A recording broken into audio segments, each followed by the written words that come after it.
Ողջունում եմ ձեզ Սիմոնյան Post YouTube-յան ալիքի հարգելի հետևորդներ, այսօր զրուցելու եմ աստվածաբան Նիկողոս Հովհաննիսյանի հետ, բայց մինչև մեր զրույցը սկսելը պետք է խնդրեմ, որ բաժանորդագրվեք ալիքին, հավանեք տեսանյութը եւ գրեք մեկնաբանություններ։ Բարև ձեզ, պարոն Հովհաննիսյան։ Ողջույն, Կորիժան։ Պարոն Հովհաննիսյան, դուք աստվածաբան եք, ես մի երևույթի մասին եմ ուզում ձեզ հարցնել։ Այս քարոզարշավի ընթացքում Նիկոլ Փաշինյանի շատ աջակիցներ առաջ են տանում այն թեզը, որ Նիկոլ Փաշինյանին Հիսուս Քրիստոսն է ուղարկել։ Այս մարդիկ Քրիստոսին չեն ճանաչում, կամ գուցե այս երևույթը աստվածաբանության մեջ ինչ որ անուն ունի, երբ որ մարդուն, ով ընդհանրապես կապ չունի Հիսուս Քրիստոսի հետ, նման հատկություններ են վերագրվում։ Այդ մարդիկ հիմար են, Կորյուն ջան։ Դες կարճ եւ պարզ։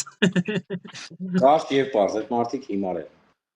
Բայց որտեղից է գալիս։ Դա խայտարակություն է, դա սրբապղծություն է առաջին հերթին եւ անխելքություն է, այդ մարդիկ զուտ հիմար են, այդքան բան։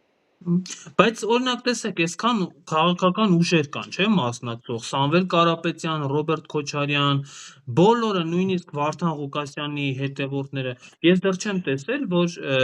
ասեն այդ մարդուն իրենց տեխնատուին Աստված է ուղարկել։ Դա մենակ հատուկ է Նիկոլ Փաշինյանի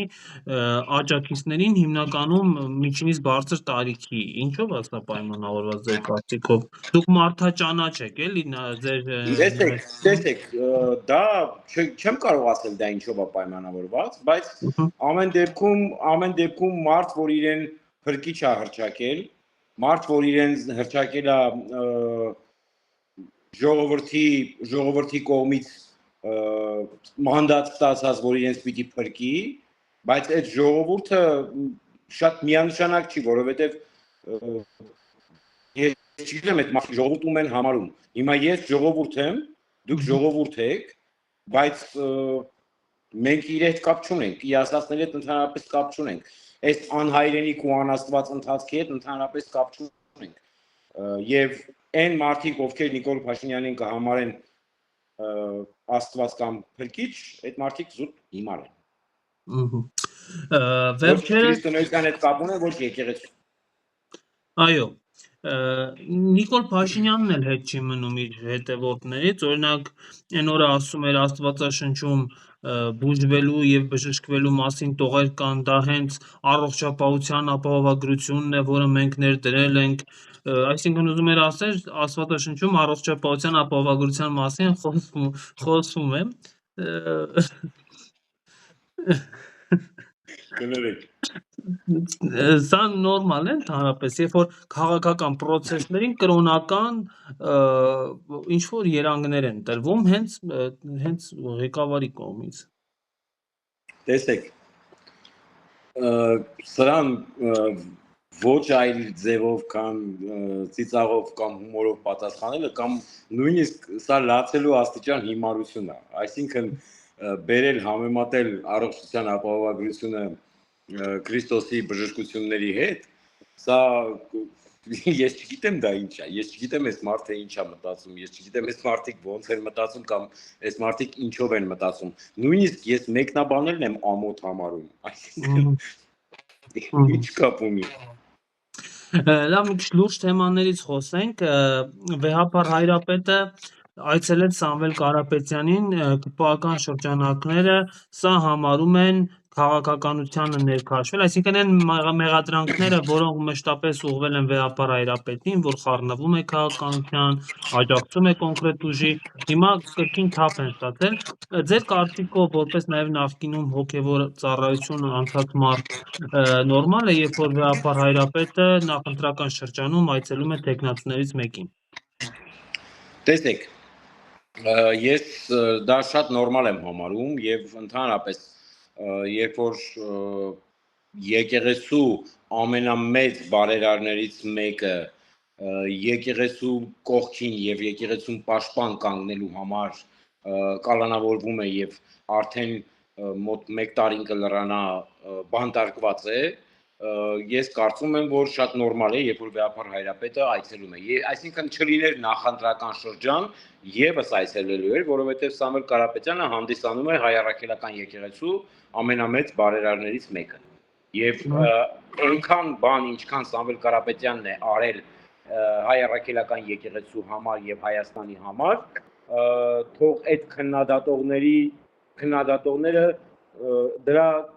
չեմ ասում 1%, գոնե կես տոկոսի չափով արած լինեն։ Այսինքն իրենք քննադատում են մեկին կամ քննադատում են մարդկանց, ում արածի նույնիսկ կես տոկոսը իրենք չեն կարող անել իրենց ամբողջ թիմով։ Այսինքն սա շատ նորմալ է եւ շատ նորմալ է, որ Վեհապար Հայրապետը այցելում է եւ շատ նորմալ է, որ այս քննադատություններն են նորմալ, որովհետեւ մենք տեսնում ենք այն մեծ թափը, որ հավաքեցին եկեղեցին քանդելու համար, բայց չկարողացան եւ հիմա ես կարծում եմ այս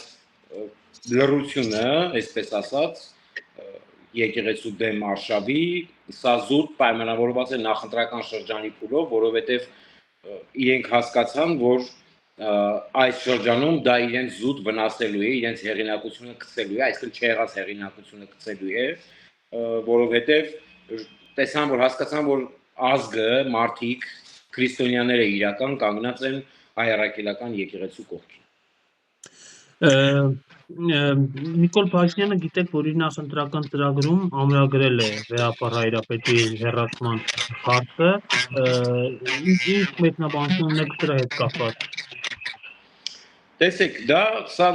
այն նույն ընթացքն է, որով որ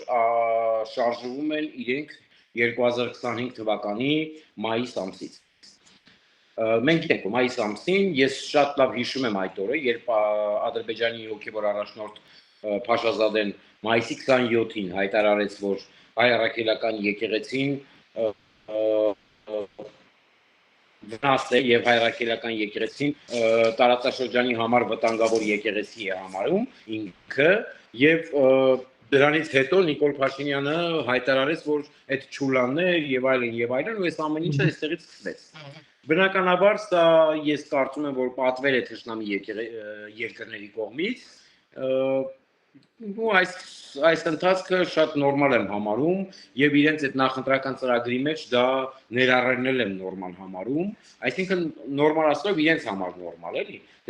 այսինքն տենց էլ պիտի լիներ։ Բայց ես կարծում եմ ժողովուրդը իր պատասխանը կտա, որովհետեւ սա կաթողիկոսին հեռացնելու հարց չէ, սա հայ առաքելական եկեղեցին հեղինակազրկելու եւ վնասելու հարց է։ Մի քաղաքական հարց էլ տամ, այնուամենայնիվ խորհրդարանում ինչ պատկեր է կանխատեսում, ընդդիմադիր ուժերը կարողանան հաղթահարել այդ 50+-ը եւ իշխանափոխություն իրականացնել։ Ես կարծում եմ, այո, ես կարծում եմ, որ ընդդիմությունը, եթե ընդդիմադիր ուժերը այսօրվա խելացի գործեն եւ գործեն ըստ մտածված ձևի, այսինքն մտածված ասելով գործեն հայ ժողովրդին ի նպաստ